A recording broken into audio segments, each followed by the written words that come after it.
Welcome, everybody, to another episode of the Thinking Project podcast, where we interview founders and creatives to help you take the next step in your business by listening to inspired stories of these wonderful founders. I hope you enjoy this podcast and make sure to share it with your friends. Thank you so much for tuning in.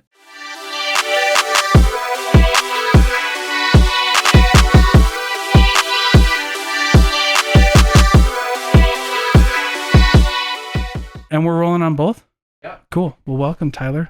Thank you so much for being here. Yeah, absolutely. Is this one of your first podcasts? This is my first podcast ever, if you can't tell. That's okay. I have had like so many people come on here as like their first podcast. And that was kind of the idea, by the way, Really? of the podcast, was like to get new people on the podcast who are like next door doing big things, like starting, because the main audience of the show is those people who want to become entrepreneurs. Right. And want to become business owners, but they have to get through that wall. You know what I'm saying? Yeah. And so that's part of it. Yeah. So wall. Yeah. Well, we'll talk about that. Yeah. So, but tell us like what you do and how you got started and all that good stuff. Right. My name's Tyler. I am a social media manager and entrepreneur. Basically, I create content all day, every day. I just do all the ins and outs of any social media platform everywhere. I'm obsessed with TikTok right now. And that's basically what I do in a very small nutshell. Yeah. Okay, cool. So, well, let's talk about TikTok for a minute right now. Yes. It feels like the wild west of social media. This feels like LinkedIn back when LinkedIn had no rules. Right. I love TikTok for that reason. I think Instagram has gotten to this place where it's so curated and fake. Yes. And then with TikTok, there are literally no rules. Anything goes. I tried for years to blow up on Instagram just as myself, and I would post like these high quality photo shoot pictures with like these long sentimental captions, and it just was not working for me. Finally, I get onto TikTok this July. I'm at 42,000 followers now. Holy crap. With minimal effort. Sometimes I just sit down and I say what I'm thinking in a 15-second video and post it up there. And I love it. And I think the TikTok algorithm knows like where your video came from. Yeah. Like if it was recorded by yourself on your phone or if it was recorded with like a nice camera and then like cropped. Right. I think it's creepy, TikTok but I think breeds it authenticity. TikTok prefers you to be authentic. And like everybody says, like there will be a video where you spend 2 hours working on it. It's a beautiful creative endeavor and it will get 0 views. And then you'll literally make like a dirty joke and it will go viral. But that's accurate about TikTok. And that's so accurate about TikTok. But that's kind of why I like it, because anybody can win. It's not just the people with the production value and the money who are going to win at TikTok. It's literally anybody. There's a person that I follow that looks like they're filming in some sort of creepy dungeon on an iPad, on their kid's iPad. Their quality is so bad, but their personality is beautiful. So that's why I follow. And that's what I love about it. Yeah, I think that's what I've learned since creating the podcast is like, we used to do it here, but it was like a way more low key production.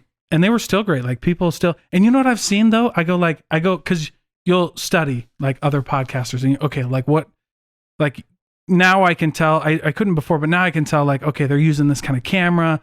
They're using these angles. And then I go find some podcasts that have like 100,000 views on YouTube. And they're like on the couch with like a handy cam, you know what I mean? And I'm like, but you're right though. It's like the personality, like they're funny, right? And people watch them because they're funny and they can look past. I mean, people will put up with a little bit of bad quality. Yeah. Even my videos really aren't that good. I've never filmed any of them on anything other than my iPhone. Okay. And I don't even have like the nicest iPhone. Yeah. Most of them aren't even shot on like the higher quality back facing camera. They're usually just like this in my car. Yeah, the front. Yeah. Like low quality, no 4K over here. Yeah, that's great though. Because my argument with TikTok is like I'll be scrolling through there and I'll see like the same video by different people though. That's what kind of feels like everybody's kind of jumping on the bandwagon, and we're starting to feel like Instagram where it's like I see 5 videos and I'm like, oh my gosh, like you can see the sound. Yeah. Okay. Can I go on a little rant here? Yes. That is my pet peeve in life right now. I see so many brands that are like, oh, we better hop on TikTok. By the way, you should have done that 6 months ago. Yeah. And they're like, oh, we're going to make trending reels. And then they just get cringy because it's like some person on the marketing team throwing together a reel trying to appeal to Gen Z and just being like, this is why me when you don't buy our product. Yeah. And then it's like some sort of sad sound and it's like me when you do. And I'm like, oh, okay. Yeah, that's lame. You're trying too hard. Yeah, it feels like you're doing nothing but doing the most at the same time, and it just doesn't play the way it used to. But 6 months ago, I would have told you that was absolutely the move. That's like how I started gaining a following on TikTok, was I just did those trends relating to my niche, and then come like fall of this year, I just lost my momentum, and I was like, okay, that doesn't work anymore. TikTok got smart. They realized the reason people like TikTok is because it's unique and it's different. And they were like, okay, so we got to get rid of those trending audios, right? So now if you post something with a trending audio, it's really not going to perform as well as just having a long-term content strategy where you're organic, you're natural, you're providing value. Right. Yeah, exactly. So I actually switched my content strategy, and I don't think I've posted a trending audio sound in so long. And the ones that I have done have not gotten anything close to reels where I'm just, TikToks where I'm just sitting down talking to the camera. Yeah. And that's kind of what happens when, when people just realize, like it doesn't pay to like plan the trends or something like that to a certain extent. Like YouTube loves the trends. Yeah. Like they're super keyword heavy because Google bought them, right? Yeah. So I have to play some keyword games when I'm on YouTube. But even then, so I have this tool that I use that I bought for work, but I use it for everything now. And it's just a little Google Chrome plugin, keywords everywhere. Okay. And so like you type in a video and it tells you like, okay, this is like what YouTube thinks about this video. And one of them is like expertise. And it tells you what Google ranks their expertise at. And it's so off. I'm like, this guy is clearly an expert, but Google says they're 0%. Really? And I'm like, this guy's not, but Google said he is. So I am conflicted. It's like, right. Because like AI is smarter than what we think, right? Yeah. That's why TikTok scares the shit out of me, to be honest with you. Like that is AI, like the scariest form of AI I can think of. Oh, well, I've never thought of it that way. Well, I mean, yeah, okay. But I listen to too much like Elon Musk, so. Oh my gosh. I've actually had a lot of clients be like, oh, they're going to invade my information. And I'm like, I'm not going to say anything about that because I have no idea. Well, no. I just make fun videos. Yeah, this is what you say when they say that. Like, your information's already out there. Like, yeah. Like, my information's private. No, it's not. Like, no, it's not. I can buy $1,000 piece of software right now and I can find anybody's phone number. Yeah. And I'm like, with like a 90% accuracy. If you're concerned about privacy, do not come to me because my job is broadcasting my information on the internet. That's funny too. Yeah, that's ironic. I need a social media manager, but I don't want anything personal out there. Right. Okay. Like, well, that's not going to work. On top of being a social media manager, I'm also in the influencer game a little bit. So literally my job is oversharing. So I'm like, if you want to be private, like, I don't know, go to somebody else because I don't understand that concept. Sorry. Yeah, I think, well, and you talk about like and I found this out about TikTok too. When you're looking at like the demographics of TikTok, that is there's a lot of Gen Z on there for sure, but more millennials are moving there. Yeah. Like older demographics are moving there. And you know what? I follow several women above the age 50 and I love them. Yeah. I love them because they just bring such a unique perspective to the app. Like there is a community. There's more users on TikTok than there are on Google. Yeah. This year. So it's crazy. Of course, everybody's going to be represented on there.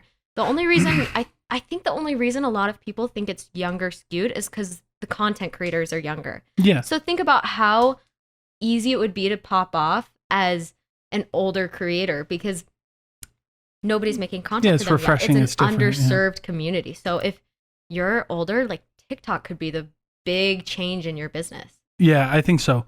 I also like, so TikTok is also funny because it's kind of bringing out like the trends and how people buy. Yeah. So I love to teach people sales, like when we work together on that project. And one of the things that I always tell people is like, if your business selling process doesn't match the buyer's buying process, like you've hit where you don't sell anything. Like you've hit the dynamic, right? Yeah. Yeah, because most Gen Zs now are really concerned with who they do business with. Yeah.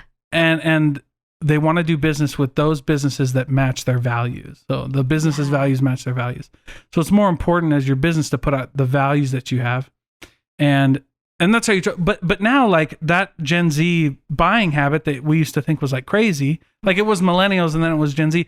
Now it's kind of like bleeding into everything. They're like, oh yeah, I do like that. So there's a big brand in Utah like Cotopaxi. Cotopaxi, that's exactly what I was thinking. I feel like everybody's trying to be Cotopaxi right now. Which is kind of awesome. Davis Smith is an absolute stud with his beliefs. I love Cotopaxi. Yeah, I'm trying to get Davis Smith on the podcast. If you're listening, come on. I'm trying. I've blown up his email like a million. Well, he's amazing, and I've watched a lot of his stuff, and I love everything he does. Yeah. There is a bug in here, so we'll just keep going. But that's okay. It's not. It got me. It got her. It's okay.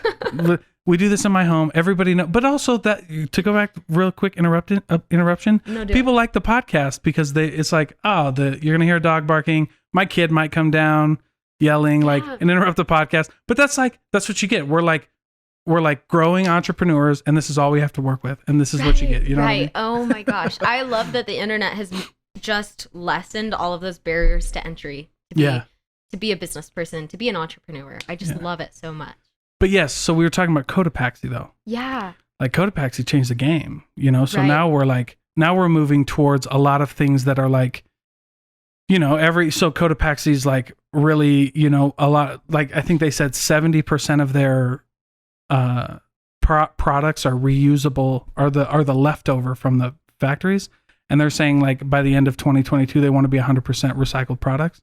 That's crazy. That's amazing. Yeah. Or like a carbon neutral, like net carbon neutral or whatever. Right. Well, on top of Gen Z being concerned with how ethical their brands are, Gen Z really likes to know the face behind the brand. So it's really interesting. TikTok has introduced this new wave of brands becoming a person, right? Mm-hmm.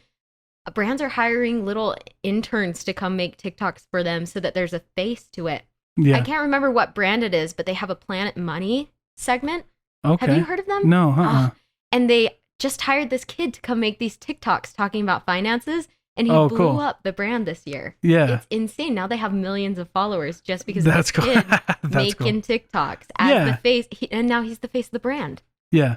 It's awesome. Which is it's like you're like, okay. Every brand needs that RC Willy girl these days. That's true. Well, you're right. Yeah, you are.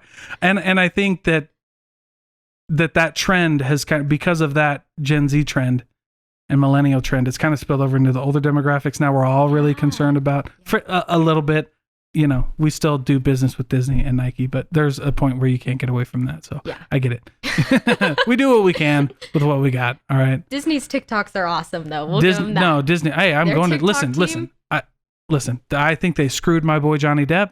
This episode of the podcast is brought to you by Othership. Othership is a meditation and breathwork app that I've been using forever to cool down, to calm down, to energize, to start my day, to end my day, and everything in between. They have bite-sized exercises that are accompanied with music to help you and your breath go along with the beat so that it makes meditation and breathwork fun and easy. They have minute-long sessions or hour-long sessions, so you can go for as little or as long as you like to fit with your schedule. Breathwork, it has changed my life. Othership has changed my life. You guys won't regret this. Robbie Bent was on my podcast before. He's an amazing human being. He's got an amazing team. Go check out this app. The link to everything are in the description below. And I promise it'll be the best thing you've ever done. Thank you so much. This episode of the podcast is brought to you by none other than empatheticselling.com. Empatheticselling.com is for founders and salespeople and business owners who want to generate more leads, win more customers, and go further in their business. Empathetic Selling gives you access to all of my videos and training courses on selling and lead generation. It gives you special access to our Discord community and weekly live events held by me with our community so that we can answer your questions in real time and get you rolling in the right direction with your business. So for only $47 a month, you can start leveling up. Go to empatheticselling.com, links in the description below and in the show notes. If you're watching on YouTube, please join. It'll be the best decision you ever made. Thank you so much. All right, guys, I want to talk to you about another sponsor of the podcast, Norm Wilkinson, the happy health insurance guy. If you're like me, if you're a 1099 employee, an entrepreneur, it can be really, really difficult to find health insurance. And on top of all of that, who wants to spend their time looking for it? We don't know what it means. We don't know what coverage we need, or we do know what coverage we need, and we don't want to go looking and searching for it. Norm Wilkinson solves all of those problems. He's the happy health insurance guy. He'll get you a free consultation and a quote to get the right plan for your situation to protect you, your family, and ultimately your business. Go check out his website, thehappyhealthinsuranceguy.com. Links in the description below. And thank you so much for listening. It'll be the best decision you ever made. And that's all I'll say about that. But I'm going to Disneyland in 2 months because it's the happiest place on earth. So whatever. It is what it is. I just hope when, yeah, I mean, by the way, Amber Heard, Johnny Depp, that's crazy. That's blowing crazy. up on TikTok too. Yeah, that's every time I open it. Yeah, I'm oh like, my gosh. what now? Yeah. You're like, somebody's has a new commentary, which I like, by the way. Yeah. It gave like attorneys, because attorneys used to be so scared of social media because like they were going to get sued. Like most attorneys still can't advertise, but they can go up on TikTok and give their opinions. Lawyer Erica, love her. Yeah. Love her. But I can't believe they're live streaming the whole thing. Oh, the trial? Yes. Yeah, that's bananas. Yes, that is insane. Yeah, and they do that every once in a while, but with some cases, but not every case. So like the Ghislaine Maxwell case wasn't advertised. Who knows? I don't know. I have thoughts about that. It's just but so whatever. weird to open up my phone and be like, oh, well, there's NBC News live Yeah. streaming. Oh my gosh. Yeah, man. It's bananas. But like everybody, and I think that TikTok is still going to be the Wild West. I just don't know what's going to happen. Like the hard thing with that is like eventually they're going to get crazy, because even like TikTok ads like are based on like authentic content. Like you can't pay enough to TikTok for them to promote your stuff like you can to Facebook or like Google, right? Like it still has to fall into their category of being cool. Yeah. But I think that is why it's so great and it will continue to go up, because for how many users there are on TikTok, there's not the same amount of content creators. So TikTok is like basically begging people to come on and make good, organic, helpful content. So I think it's just like, what an incredible opportunity for people who haven't been able to make it happen for so long. Yeah. And I've I've also noticed that you can't post Reels and the same video on Reels and TikTok. No, they freaking know. This is why the TikTok AI scares me. Because if I did an experiment, I was like, oh my gosh, they know that I put this on there before I put it on TikTok. So I put a video on Instagram before I put it on TikTok. And I got 4,000 or 5,000 views on Instagram, and I got no views on TikTok. And then I put it on TikTok first, and I got a couple hundred on TikTok, and I got like my average was like 3 or 4, maybe 5 on Instagram, and then I got like less than 500. Like they know. Okay, here's the thing. let me dissect this. Okay, all right. Did you download it from the app that you put it in first to put it into the second? No. Okay. So it was on my phone, like because I downloaded it from Premiere Pro. That's the editing software I use, and I would just go like I used a raw video. Okay. And I didn't download it from Instagram. I didn't download like mine doesn't have the TikTok thing on it. Dude, it's trippy. I don't think it's AI in that case. I don't think it knows back and forth. What I think it is that there's different content that performs on different platforms. Just because there's such a different user base on Instagram Reels than there is on TikTok. So I would say this happens with me too. I'll post something to TikTok and it'll just crush it. And then I'll go post it on Reels and nobody will like it. But that's because there's different people on those. My TikTok people do not spend their time on Instagram Reels. Sure. Okay. Because it's the same thing, right? Yeah. So you wouldn't do both. And then I think and then vice versa. I like Instagram to be more curated with my Reels. Reels are still on that wave of like, ooh, let's do trending audio stuff. Personally, I just think they're different. I don't think it's an AI. I think if you have your watermark, yes, they both sense the watermarks of the other apps. And then you're done. Yeah. No, I get that. Okay, that's interesting. Because it's true. Like my sales content does better on Instagram than it does on TikTok. Like it's strange. And also, but I put it it's the out follower. there. Do you have more followers on one than the other? Yeah. My Instagram has way more than my TikTok. Yeah. So that's part of it too, right? Yeah.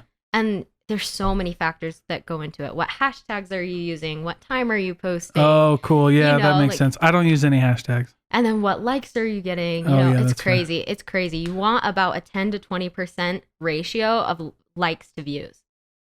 Oh, okay. Okay, so that's different than Instagram. Yeah. Because Instagram, a good engagement, at least when I was playing around with Instagram, was like 5%, like 3 to 5% was like, you're killing. If you're over 5, like you're crushing it. Right. I find it's way harder to get likes on Reels than it is on TikToks.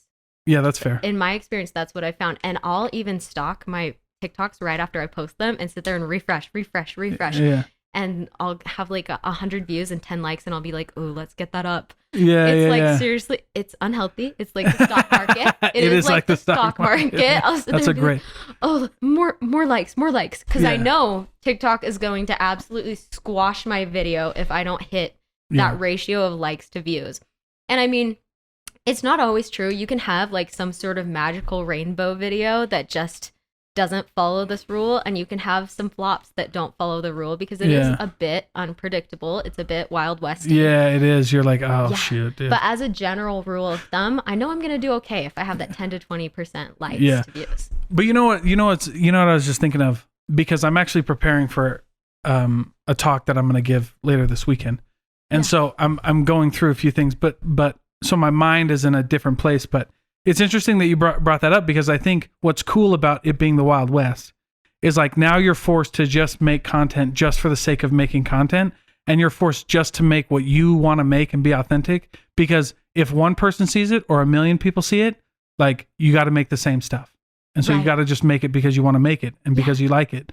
And that's how you get success. Okay, yeah, that makes sense. That's cool. I love it. I love that actually one of my favorite girls to follow said this. She said, you need to post like you have 1 million followers to get 1 million followers, because nobody wants to watch you posting like you're posting for 2 people. Like, I think that makes sense. Such a great mindset to have. And it's so true on TikTok, because you could have 0 followers, but maybe your video will still hit 1 million views. You never can predict what it's going to do. Right, dude. Yeah, that makes a lot of sense.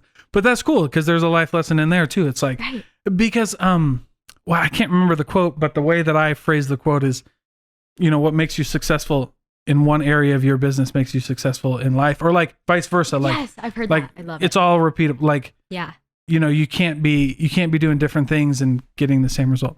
Yeah. Which is great, because like, then it's just in the case of like making content.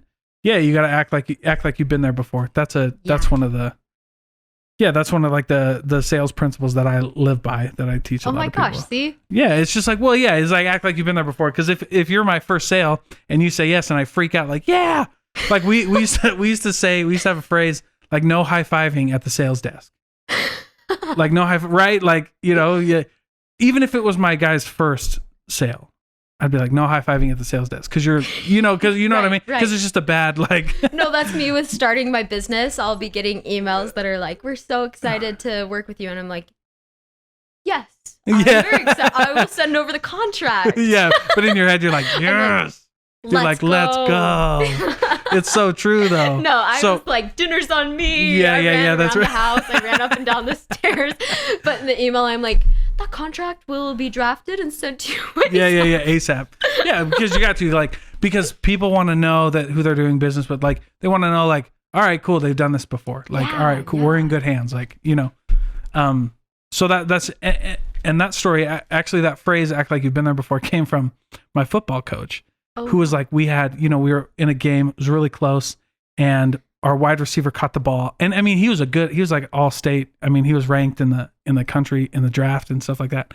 And he gets to the end zone and we're tied, and he spikes the ball and does a big thing, even though he's been to the end zone like a million times. And my coach like freaks out. He's like, you mother, act like you've been there before. And I just remember hearing that on the sideline, because I only played defense.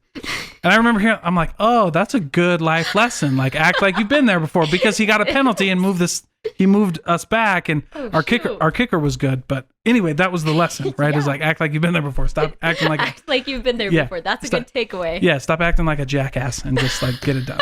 You know what I mean? Yeah, that's the one. That's cool. So how long have you been in entrepreneur mode? How long have you been doing social media management? Okay, entrepreneur mode. I would say I've always had an interest in entrepreneurship. Like, Cool. I was a child actor, so that's basically No entrepreneurship in itself. Yeah. Yeah. So I basically was my own manager for a lot of the years because, I don't know, in Utah, your manager and agents don't really do a lot. So you kind of manage yourself. So I've always had the entrepreneur, go-getter mindset. Mm-hmm. I've always been about that. And I've always been social media, managing brand deals, managing collabs, managing photo shoots, managing all of that stuff. So always been an entrepreneur, I'd say.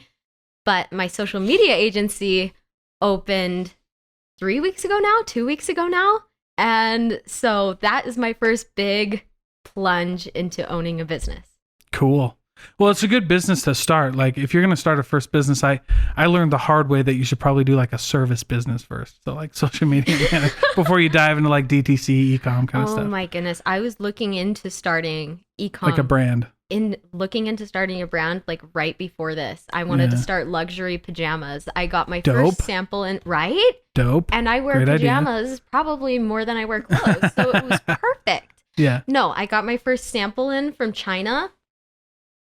Oh, This is how the large fit me. Oh, no. It was bad. And I was like, okay, there's a demand for social media management for me. Yeah. And nobody's barking up my door for luxury pajamas. They're 3 sizes too small.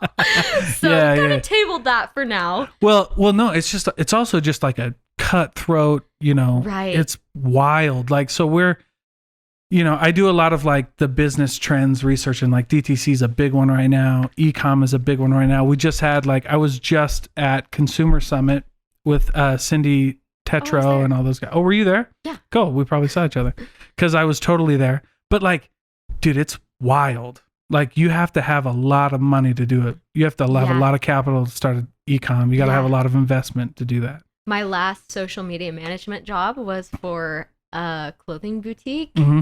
And let me tell you, that was so cutthroat, not only in the Facebook ad placement kind of side of things. Crazy. Those keywords are so competitive. Yeah. The social media side of it is so hard to climb in clothing and fashion because it's already so clustered. Yeah.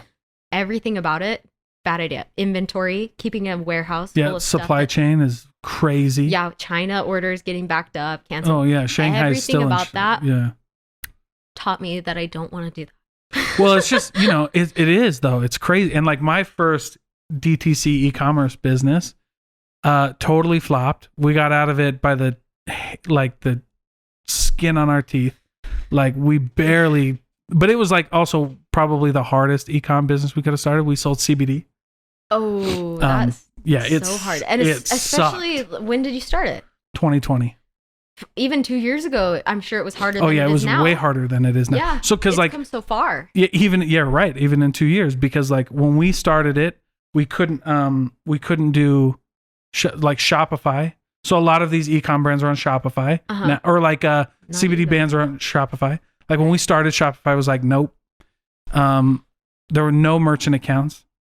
We had 3 different merchant accounts before we landed on Square. And even then, Square like one day decided we don't want to do this anymore. And Square doesn't have any customer service. They don't have anybody you can talk to. Like you're done. And then, yeah, dude, it was wild. Like we had to bootstrap our website. We had to do. I told the story a lot. It's crazy though. It was bananas. That is crazy. That is. I'm so sorry. Yeah, no, I mean, it was great though. But a great learning lesson. Yeah, I wouldn't have done it. It was that was one time in my life when my buddy goes, we should sell CBD. And I was like, absolutely. And I was like, 100%. Like I knew like that was exactly what we were supposed to do. But none of this, like we wouldn't be sitting here right now if I wouldn't have failed at that CBD business. It's wild. No, I mean like literally I started the podcast because we couldn't advertise anywhere, nowhere. And so I was like, start a podcast, get all my friends listening, and then the main sponsor of the podcast will be Happiest. And so it worked for a while. And then we sold all the inventory and most of the inventory. I still have some. But no, it was great. And but that's when I learned a lot about like guerrilla marketing. Mm-hmm. Where you just got to be like influencers. So I did a lot of influencers. Right. That was actually a nightmare. Working with influencers was terrible. That is so hard. I actually had an influencer disaster when I was working at this clothing boutique. It was so scary. We had sent this woman a bunch of product, and basically she was working off of commission. So we sent her the stuff, and I guess like right after she had done her photo shoot for our products, she came out and said a bunch of crazy offensive things on all of her social media platforms. Oh, dang. Yeah. So we were in office. She did it over the weekend. Monday morning, she posts our sponsorship. Oh, no. I get in the office and look at the company iPad, and I'm like, oh my gosh, we were blown up with so many angry people. Why would you do this? Why would you collaborate with this woman after she said all these things? Why would this happen? And right? I'm like just sitting there like, what are we going to do? Jeez. And there's not a lot you can do there. There's not a lot you can do there. You can just be like, we messed up. Yeah. Sorry, dude. Like, because there's not much you can do to the influencer. Like, if she's just working on commission, right? Because sometimes those influencer agreements have like ethics clauses or something like that. Oh my gosh. Yeah. So like we canceled her code. Like what more can you do? Yeah. Denounced her. Like, my bad, dude. My bad. We don't agree with that. But yeah, no, influencers, that's also like the Wild West. And they were talking about that at the Consumer Summit. Yeah. That was actually the only panel I stayed for. Oh, did you really? I think that was was that the first panel? That was like with Tristan Ikaika. Yeah, I love that. Okay. You know what? Unpopular opinion. Can I say my unpopular opinion? Yeah, go ahead. Yeah, we're out here trying to get canceled, so don't worry about it. Okay, awesome. Yeah, let's get us canceled. Challenge. Let's see how fast I can do it. Challenge round. Okay. Even though I just said that I worked with my company off of commission, I think commission with influencers, now that I am one, is a little bit shady. But I think if it's a high ticket item, then that's totally acceptable. I'm like, okay, I got so you do one and then, like, oh, I got this nice $100 dress. Cool, I'm happy with that. And then on top of that, anytime my friends order, like maybe they're gonna order a $200, $300 package, because that's totally possible with those kind of goods. So that was my unpopular opinion. I didn't like the eat what you kill strategy. Well, and you know what's funny? Actually, I was sitting there, and what was funny is like I'm a sales guy. Yeah. So like that's all we do. Yeah. Is like literally that's the sign on the door when you walk in. Eat what you kill, right? But also, you know, we like also get like, you know what I mean? Like in sales, you either have a high base salary and low commission, so you're getting paid like 75, 80K base. You got like a 10% commission. That's pretty normal. Yeah. The lower the base, the higher the commission. So if you're down in like the 40s or something like that, then my commission should be close to 50. Yeah. So the hard part about that is like, I totally understand. I totally get where you're coming from. Yeah. And I kind of get like both sides because Me like, too. I totally, because I've because been like, the brand. Okay. Yeah. You're like, it's cause you know, like on Instagram, it's kind of easy. Like on TikTok, I don't think you can buy followers. Maybe you can. I don't think you can. I don't think it's hard to. Yeah, it would be really expensive. Yeah, but like on Instagram, totally. Instagram, you can pay like $50 and get like 3,000, whatever. You know what I mean? Right. Your engagement's not there, but like there's a lot of like liability just with Instagram. Like how many followers you know what I mean? Like how old is the account? How much is their engagement? Like are these real people? You know what I mean? Yeah. And that's just hard to do. So yeah, I get both sides. Yeah, it's hard as a brand to risk it because you really don't know. Really, I can check your engagement. I can check how many of your followers are fake. I can. Oh really? Oh, okay. I didn't know that. It's awesome. There's something for everything. Okay, cool. Honestly, it's awesome. I can read through your comments. I did a lot of like scanning comments and seeing, okay, this person has real friends. This person has real people who are connected. Like a lot. It's a lot of work if you don't have a budget, you have to just do that extra work. That's why the panel was talking. I mean, they're like, dude, influencer marketing is exhausting. Just like crazy. Yeah. I get both sides. Like I'm about to have Susan Peterson on here and Cindy Tetro, and I think we're about to get we have Mackenzie Bauer coming on. And I think we're gonna get the CEO of Mixers on. So I mean, like stacked. Yeah. I love it. Yeah. That's an incredible panel. Yeah, no, well, yeah, we're just gonna have them all individually, but and I sent crumble cookies to Studio McGee. You know what I'm talking about? Studio McGee. You haven't seen her Netflix show? You gotta watch her Netflix show. What's her Netflix show? She's got a Netflix show. It's like another oh my gosh. It's like Build Your Dream House or something like. Oh. Yeah, let me look at it. Yeah, no, I mean she's got like a crazy awesome Netflix show. Anyway, she's gonna come on. Hopefully she's gonna like Studio McGee's got like 3.5 million followers on Instagram or something like that. Like I didn't realize how like poppin' Utah was for like businesses. I was like, oh my gosh. Like Cindy Tetro. Yeah, that panel. I was like, that panel was dope. She gave a great talk. She was actually I don't know if you know the history of Brandless. They actually went under, not under Cindy Tetro. So about in 2020, Brandless was bought by Clark Capital, right? Which is who Brandless and Clark Capital put on Consumer Summit. And then in late 2021, early 2021, maybe late 2021, they under Cindy Tetro, who was hired by Clark Capital, was the largest round of funding. I think it was like 114 million in a round of funding. The largest round of funding under a female CEO ever to date. Seriously? Yeah, crazy. That's incredible. It's bananas. And like 114 million, like that's for a DTC ecom brand. That's like that's like crazy, man. Casper, did you know the bed company? They almost went. Yeah, well, they're not there anymore. That's actually kind of a sad story, but whatever. We'll talk. I get into like business, like MBA business mode. And so sometimes like I just find all that stuff fast, like valuations of companies, like DTC, you know what I mean? Because like a lot of DTC companies like are in the red, like like red is the new black. Like, you know what I mean? Like, you know, like it's wild. Oh my gosh. Yeah, it's scary. Even just comparing year by year for some brands has been like, woo-hoo. Yeah, you're like, woo, this is bananas. But you know what's funny? Like, okay, so ecom DTC was supposed to be like revolutionary, right? It's like cut out the middleman. We're not going retail anymore. If you want a bed from Casper, you go right to Casper.com and sell the bed. Yeah. Okay, that's cool, right? In theory. But essentially what happens now is like you're now the middleman because you're not making beds from scratch. You know what I mean? Like you just think that like people want to buy stuff on the internet. And what's funny is like retail sales up over 70% year over year.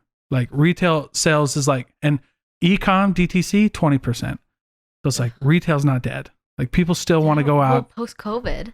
Yeah, retail's post COVID. Retail is higher post COVID than it was pre COVID, like higher levels. Yeah, we want to get out of the freaking house. Out of the house, but and you still want to have like that interaction, like for as much as people like hate salespeople, you still want to go talk to them. I don't know why. I don't get it. You know what I mean? I don't know why you hate us, but you got to come talk to us. Hey, oh my gosh. But it is what it is. You know what I'm saying? Like some days I'll work from home all day and I'll just get a little lonely. I'll just go to Target to walk around and see other people in real life. That's real though. Yeah, for sure. Because you just want to have like that. Yeah, and that's why like restaurants, bars, these lounges, like kava bars, stuff like that. That's why they're still popping. Like that's why they didn't go out of business, is because people were like, "I'll risk it."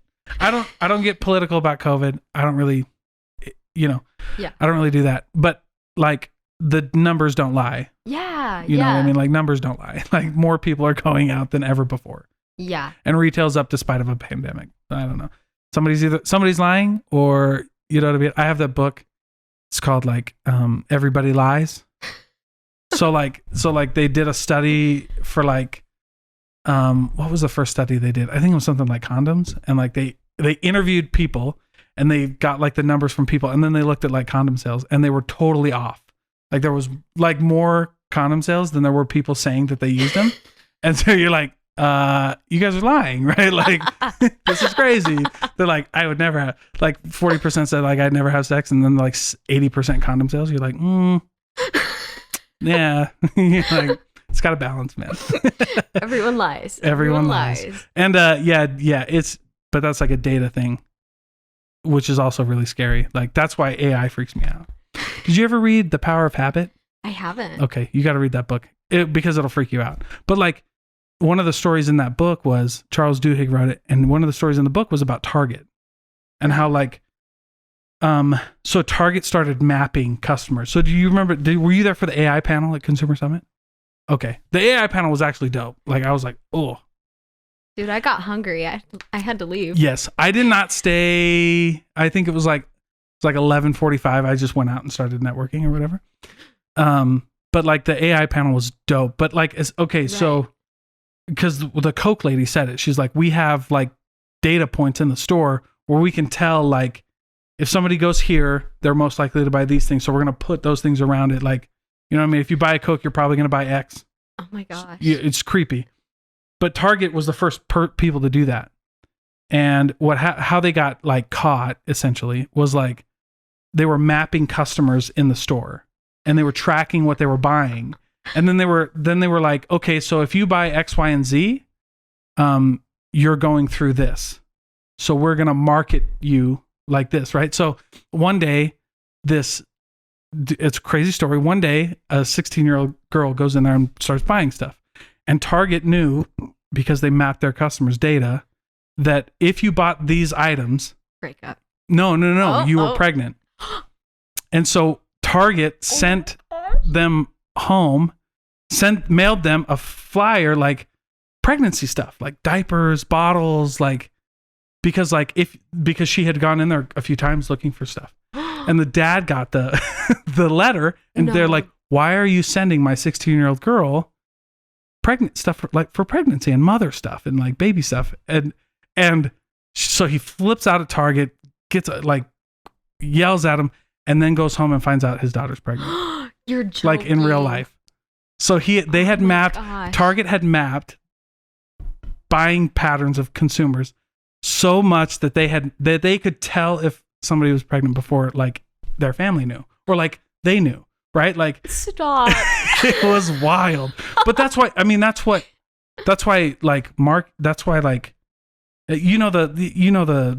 patterns of like grocery stores, right? Yeah, all the expensive stuff's on the outside. Yeah. Right? All the fresh stuff's on the outside. Yeah. And as you get further in, it gets cheaper, but it gets more processed. Yeah. So like, and then another cool data point, and you should check this is what scared me, Ben and Tyler, is I found this true because I did it. So if you walk into a store, like imagine you're going to walk into a store. Right. You walk through the door, right? What's the first way you go? Right or left? Right. Right. Yeah. Okay. So where's all the sales in the store? On the right. They're all this way. That's where all like the really expensive stuff is. Flowers, the bakery. Oh my gosh, you're right. That's where all the fresh fruit is. Fresh fruit. Yeah. It's trippy. You'll either go straight or like right. And they know that. So they put all of like, that's why like in Walmart, you go like, well, depending on where you enter the store, right? Right. But statistically speaking, it's right. And that's why when you walk down the front, they have all of those things there. They're like, buy, $1. And then like, that's why Costco sells rotisserie chickens in the back. Because they're $5 and they'll never go more than $5, but you got to walk through the entire store to get them. You're so right. Wow. It's creepy. And that's what I call it, the Costco close. So whenever somebody tells you it's too much money, I love the Costco close. I'm like, you shop at Costco? They're like, yeah. I'm like, when was the last time you went to Costco and spent less than you were expecting to pay? Never. So this is just another Costco trip, Tyler. They're like, yeah, you're right. Okay, deal. Okay, that's not true for me though, because I often go to Costco just for a giant soda and a pretzel. Amen. So that's fair. But like, if I said Target, you could use it for anything, right? Like Target clothes. Oh my gosh. You could be like, what was the last time you went to Target, Tyler? Let's not go there. That's right. Okay, so like, you know what? But it's funny. No. Right. It's but that's why TikTok AI. That whole story was to the point of like, TikTok AI just knows what to put in front of your face. Yeah. Like it knows exactly what I want to see. It's creepy. Well, that's why I'm so addicted. I will eat while I'm on TikTok, brush my teeth while I'm on TikTok. Yeah. I will like literally scroll on it until I don't want to admit more of this online. We're done. All right, deal. That's fair. I do the same thing though. We'll like watch shows and like we'll just be on. I'm like, should we just turn off the TV and just like share each other? Yeah, and my wife and I will do that. Like we'll send TikToks to each other. Yeah. It's great. Oh my gosh. And like then, married TikTok, mom TikTok is the best. They're great. And that's why TikTok's personalized. Yeah. Because it's like, oh wow, actually TikTok's bringing us closer. That's weird. No, you're like, that's funny. But yeah, the AI is just freaky. just freaky for TikTok. It's just it's wild. Insane. So you got in now, like switching gears only a little bit. So you've been doing the social media thing. And how did we skim over the fact that you were a child actor? Were you in anything that I would have seen? I like to say I'm a child actor, but not one that you'd ever know. Oh, okay. Fair enough. Okay, cool. So Disney takes a lot of their projects out here. Yeah, they do, which is crazy. I didn't know that, but they do. Why. But they do. I think there's a lot of talent in Utah, so I think it's because of that. And we used to have really good incentive laws that made people want to film here, but I think they got rid of them recently. Anyway, so I did a couple commercials, like teeny tiny parts in Disney, Andy Mac, Disney, just like here and there little parts on all these shows, lots and lots of like print modeling or catalog, boutique modeling, right? Okay. Yeah, and I thought I was going to be famous my whole life, like for sure, without a shadow of a doubt. Yeah, cool. Right. So I go to school for musical theater. I go to college in a program. And I'm like, never mind, this sucks. Yeah, dude, it all changes. Like, yeah. Yeah, it gets real and you go, this sucks, man. Yeah, I cannot do this for the rest of my life. Yeah. It's like a crazy, the industry of that is just like, the film industry is super sleazy and like the people are terrible. Oh yeah, well that's why every like child Disney actor is messed up. Like I'm so glad I was only exposed to it this much because what I was exposed to was bad. It's such a dark, terrible place. I was like, I'm done. Yeah, you're like, some things are more important. Yeah, so like a crazy person, instead of being like, okay, I'm out, I was like, well, instead of being a TV actor, I'm gonna be on Broadway. Oh, cool. Okay, but that's cool though. That's dope. So I was like, Broadway feels a lot less yuck, okay. Right? So I go to school for musical theater, and it's like literally so gruesome and awful, right? It is like every cutthroat, or yes, it's like every show you've seen about theater that makes it seem so intense and cutthroat. It's exactly like that. Oh wow! It's like personal attacks. It's like standing up in front of a room of people, bearing your soul, and then being told, yeah, that was terrible, never do that again. Yeah, we don't want you're like, oh my gosh, I can't do this. And I feel like I'm a pretty tough person, but I also know how to take care of myself. So I was like, you know what, I can't do this. Yeah. So I dropped out of that program that I was so excited to be in and went into social media. Oh, good. Yeah. Well, there you go. Yeah. I mean, and the thing with that is like, it's a beautiful story and I love it because that's just that's how real life happens. And I think we get so caught up in like this hustle culture. Yeah. Where they're like, never give up, like don't quit. And you're like, no, it's okay. Like I would subscribe to like, it's okay to quit. Like if you don't want to eat the price, like you don't then change the goal. Like you start getting really real, like because you really start to see like there's lots of science to this stuff. You know what I'm saying? Yeah. Like, you're like, oh, I thought I could just like stand in front of a camera and like act. And I'm not saying you did that, but that's what I would think, right? Like before I got into like podcasting, I was like, oh, dude, let's just go get a mic and like get famous. Yeah. And then you're like, no, that's not how it goes. Yeah. You know what? Everybody's going to want to be on a podcast. And I, for so long, held on to the like, don't quit, don't quit, don't quit. And I was like, you know what? Even if I made it, even if I was so famous, I would not be happy with this lifestyle because the work hours are just ridiculous. The people are so rude. The men are so disgusting. I would spend my whole life looking over my shoulder.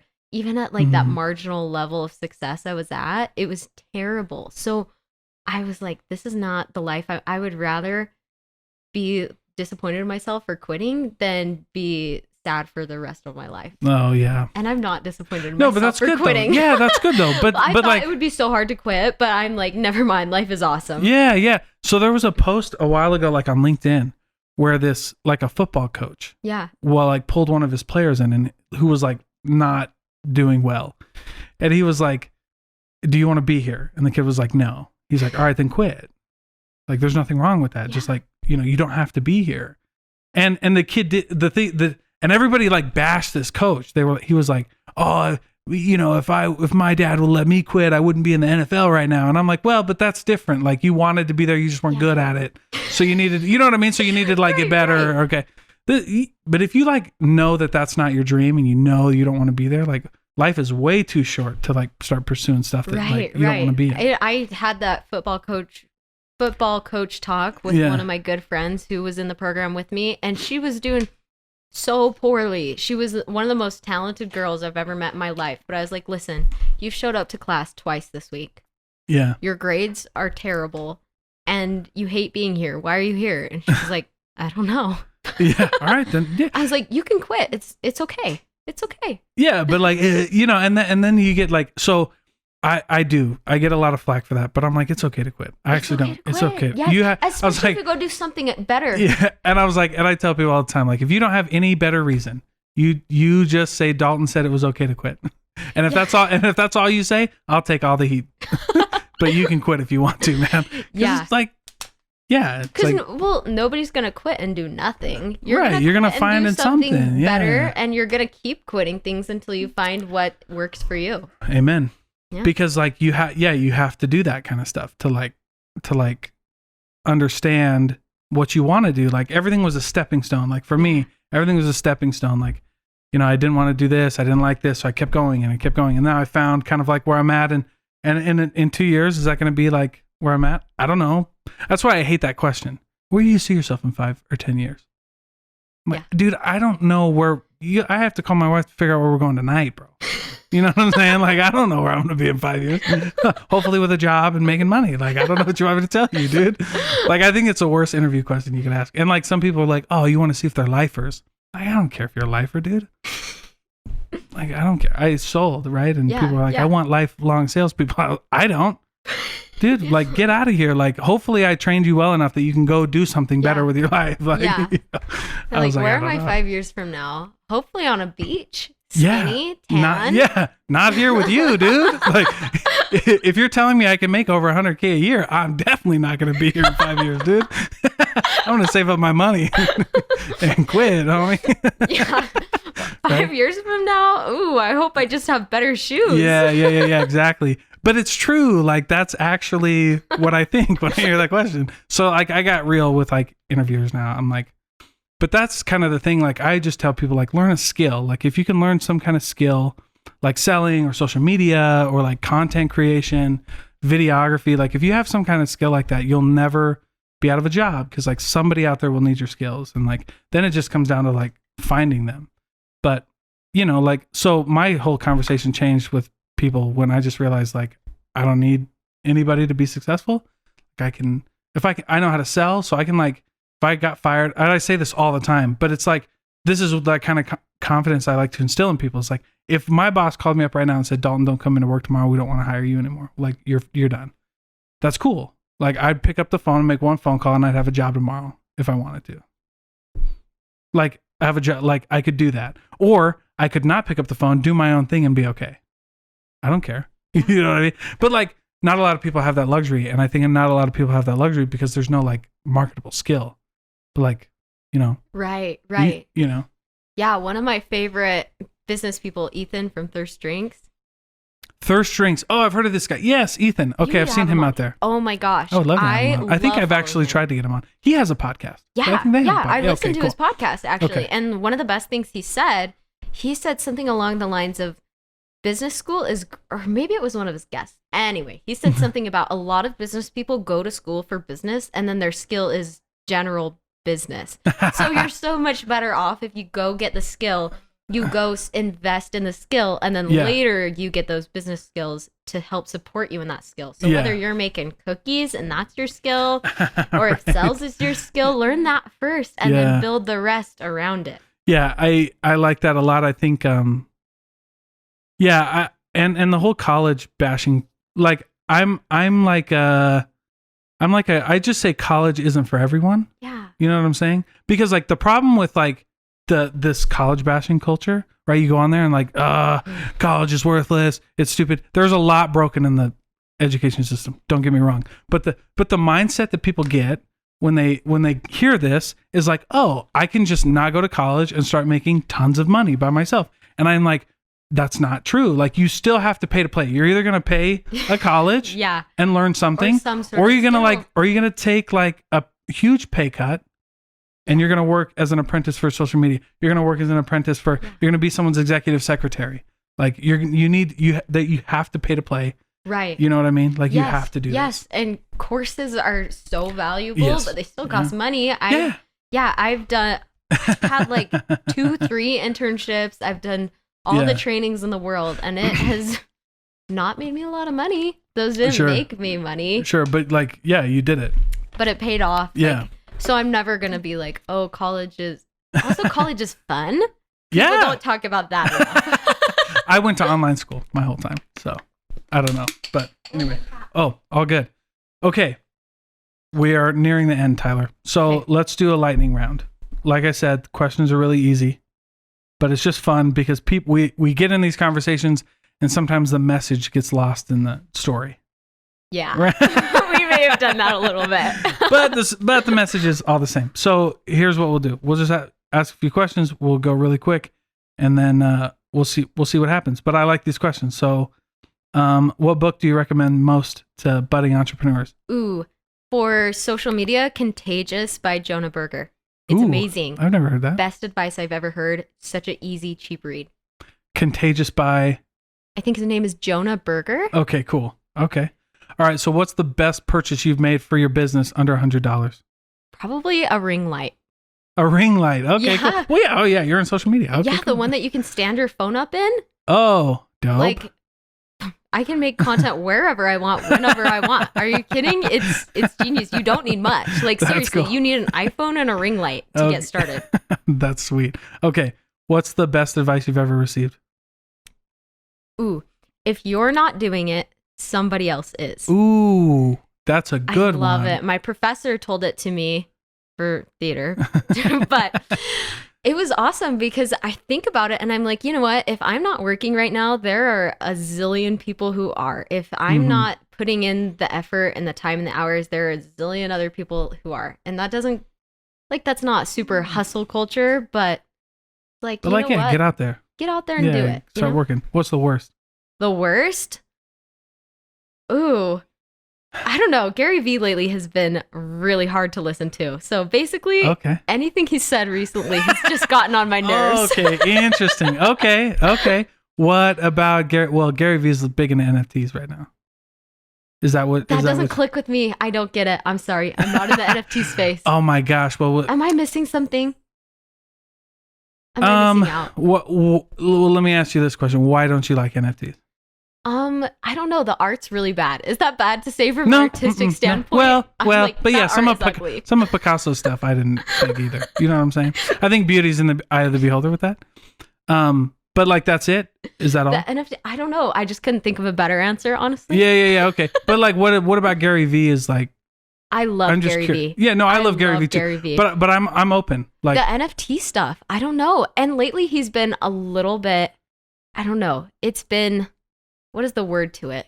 Like cut cringy? This question out. It's bad. No, it's fine. And my answer's bad. Cut this. No, it's good. Anything Gary Vee said. No, that's great because like there's a lot of things that Gary Vee said that I don't really agree. I can't even pinpoint what it was. No, he said some. Yes, this is what it was. Okay. I have it. So cut that out and get to this part. Okay. What he said was he was like, every morning, this went viral on TikTok. He said, every morning, wake up and look at your family, the person you love most in the world. Look at them. Now imagine they're dead for 10 seconds. Yeah. That's how I start my day every morning. Oh, well, yeah, that's kind of a depressing way to start your day. That's the worst advice I've ever received. That would, Let me tie it up and put a bow on it right there. Okay, that's fair though. Like, because, being in sales, like, I know that it's not what you say, it's how you say it. Yeah. And so, like, the spirit of what he was saying was like, there. Okay. But yeah, like, I had a guy one time, we had a sales trainer, and he was like, I don't even want to say it, but he said something similar like that, and I was like, I quit. Like, literally, the next day, he was our general manager, and he was like, I'm your new GM, and I was like, cool, like, right in front of everybody. Like, we had the owner of Performance Automotive, who was like a multi-millionaire. And I was like, I just stood up and I was like, cool, there's my name tag. There's my key to my demo. So I had a $50,000 demo that they would fill up for free. Like, I drove it for free. They'd fill it for free. They'd clean it for free. And I was like, there's my keys. There's the demo. I'm out. That was the coolest thing I've ever heard. Yeah. Oh yeah. And like people still, they still talk about it. Yeah, he was and then what's crazy is he got fired and then I came back and worked. They called me and they were like, will you come back? And I was like, yeah, I'll come back. It was crazy. But no, NFTs. So this is the 10-second TLDR. Yes, do it. Okay. It's not about the art. It's about the technology behind the NFT. Okay. You see what I'm saying? Yeah. Like brands could utilize NFTs hardcore. Right. Because it's a community building tool. Like in Gary Vee's case, it's a community building tool. It's not about the art. It's about the community. Okay. Yeah. But as somebody who's so into the art aesthetics, that's fair. Yeah. That's fair. Disrespectful to artists. Yeah. But it's also respectful to them because it gives them finally a way to like really monetize. And monetize. Like, so and that like, part of it is awesome. Yeah. So that's what I'm saying. So it's not about the art. It's about the technology. Yeah. It's not a place that I'm going to ever play in. Yeah. Well, but here's the thing though, is we say NFTs and right now all we see are like these digital art that we don't like and all the scams around it. Like definitely there's a lot of scams around it. So the last thing that I'll say is it's not about that. Like imagine that. So have you ever bought a home before? I don't know. I don't know. I'm not going to be, man, that's how I get canceled is I'm on a podcast with a woman and I'm like, you've never bought a house before, right? And that's how I die. That's how I get canceled. Have a cancel counter for this episode. You know and the corner's like, you know what I'm saying? So I got to just ask, like, have you ever bought a home? No, I'm kidding. You're fine. Okay. Don't worry. Let's think of something different. But No, I get it. It's investment. No. So like if you've ever bought a home, right. So there's a title to the home. There's like a deed and a title. And if you've ever bought a home, one thing you pay the title company to do is to check for encumbrances or liens against the home that nobody knows about. Okay. So like tax liens that nobody knows about can actually flow to you. And even though it was like 3 owners ago, you're responsible for the tax lien. That's why we pay title companies. So the deed to a home can become an NFT, which is a smart contract that executes when both sides have reached the agreement. So an NFT title to your home means that nobody can claim the deed. Nobody can do titles or encumbrances. And my favorite one that will never happen because it's probably the most against the man thing, like against big government, is voting. NFT voting. Well, so you get an NFT. So you get a token that's specifically for Tyler. Right. And it has all the people that you can vote for. And you can open your phone, put in your seed phrase, which is a password that you can't crack. It's like 27 words that you can't crack, right? And now you can vote for whoever you want. Nobody can change it. There's no you vote Democrat, I vote Republican. But since Utah's a Republican state, like Democrat votes don't count. Right. There's no more of that. Like, and anybody can vote. This is why NFT voting will never happen because everybody will be able to vote. Right? Everybody will be able to vote. There's no more voter ID stuff. There's no more waiting in line for 4 hours at whatever. You know what I mean? At the city house to like vote. Like, why do we have to do that? It's 2022. I can order a Big Mac at 1:00 in the morning and somebody will drive it to me and leave it at my house. And you're telling me that I have to go to a courthouse to vote and stand in line for 4 hours, which I may or may not get paid to do. No, you're crazy, right? So it's not about the art anymore. Right. Oh my gosh. Okay, I'm listening. I'm learning. Yeah. Because and everybody does that because like that's how I spin it. Like it's not you guys gotta forget. Well, yeah, but like you gotta forget about the art because it's not about the art. Like Rolex. Rolex is actually a perfect example of an NFT. Rolex is an NFT. Right. Okay. Because like you can fake a Rolex, sure. Like I can take a picture of a Bored Ape yacht and say that I own one, but I really don't, right? I can get a fake Rolex for $100. I can, right? And they look pretty real. Yeah. But it's not about the Rolex. Oh. It's about it's about what you can do with a Rolex. Right. Like there's some clubs that you can't get into because you don't have a Rolex. And did you know that if you wanted to go buy a brand new Rolex right now, you couldn't. Even if you had the money, you were going to say, I want this $200,000 Rolex. I got cash right here. I'm going to open up a briefcase and show it to the sales guy. He'd be like, no. He'd be like, no, you can't buy one. What? Why? Yeah, because it's about the community around a Rolex. Oh my goodness. So actually, unless you've spent money with them before, you got to spend quite a bit of money with them to buy a Rolex, or you have to be referred to somebody who has a Rolex. Oh my god. And you have to be referred, and then you have to pay $250 grand for a If Rolex. you go to buy a Birkin, you have to look super bouge. They'll only give it to people who are because cool. It's not about the clothes. It's about the community of a Birkin, right? It's about the community of a Rolex. So that's what an NFT is. Okay. That's what it is. It's like a Lambo. Like, how many times have you seen a Lamborghini shopping at Walmart? Never. No. And there's a reason for that. Yeah. Okay? Because people who own Lambos don't shop at Walmart. And it's not in shop. They exactly. Like that's nothing against Walmart or people who don't have Lambos or people who shop at Walmart. It's just the fact that yeah, it's just the fact that people who own Lambos don't shop at Walmart because and Lambo won't sell to you. If you wanted to buy a new Lambo right now, you couldn't buy one because they only sell to certain people. Well, like even if you had the money, like even if you were like, I got it all here. Here's my checking account. I'll even give you the password to my bank account. You can take it. They'd be like, no, we're good. It's crazy. It's crazy. It's like it's clout. It's bananas. So anyway. Yeah. I'll be Googling NFTs tonight. And you should.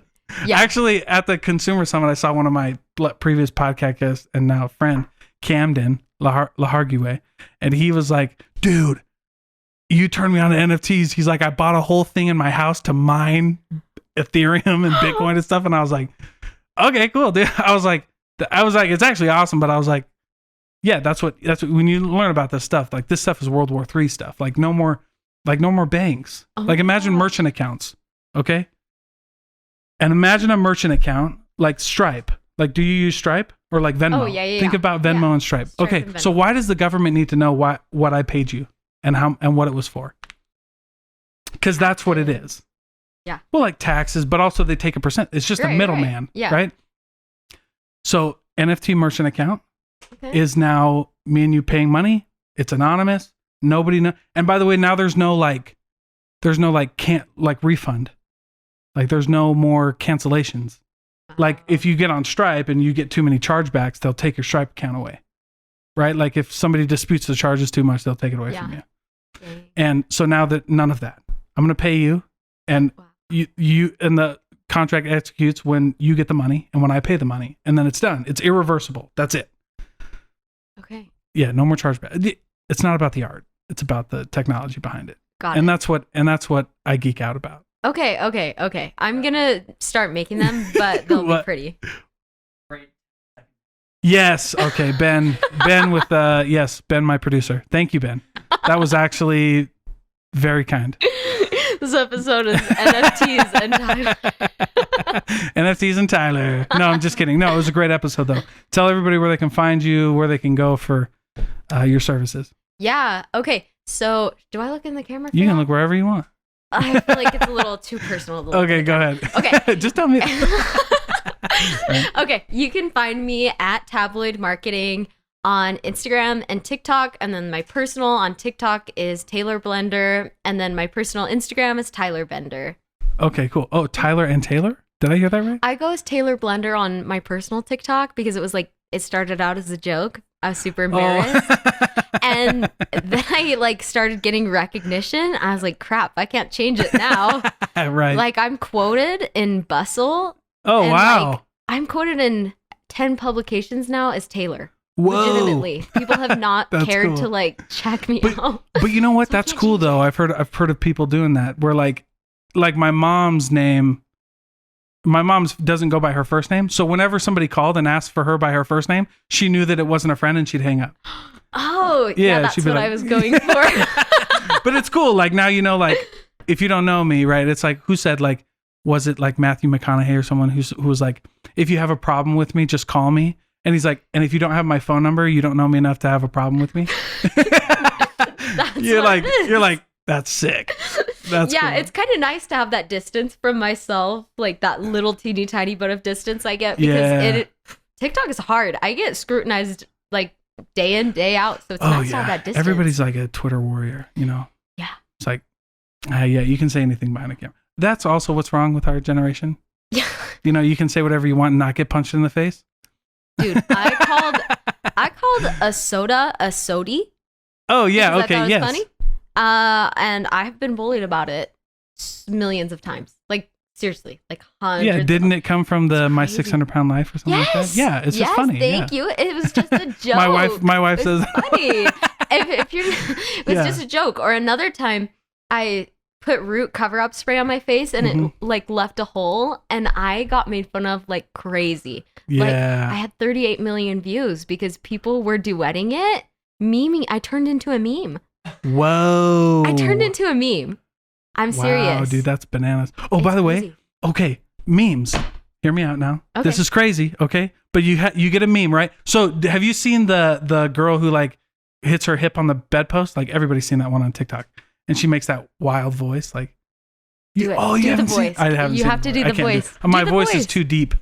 But she hits like a really weird high note, and everybody like it just went like hundreds of millions of views. Right. Kind of like you're, but like if you do that, like sure you get like the clout from it or like whatever from it, right? But like if it's a bad one, like all you're getting, and like all publicity is good publicity, sure, but like.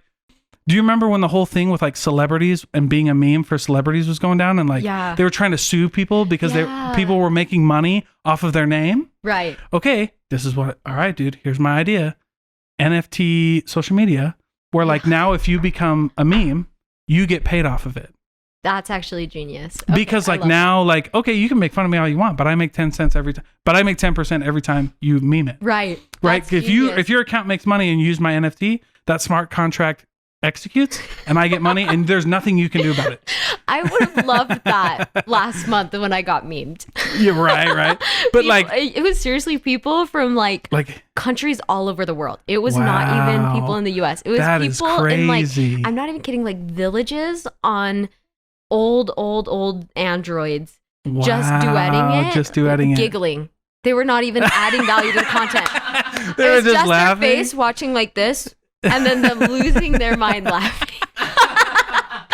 Oh no! Well, you're very strong.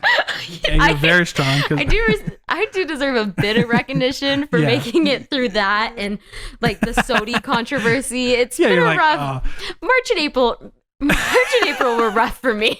Jeez, man. Well, that's wild. Well, hey, thanks for being here, Tyler. Thank you for having me.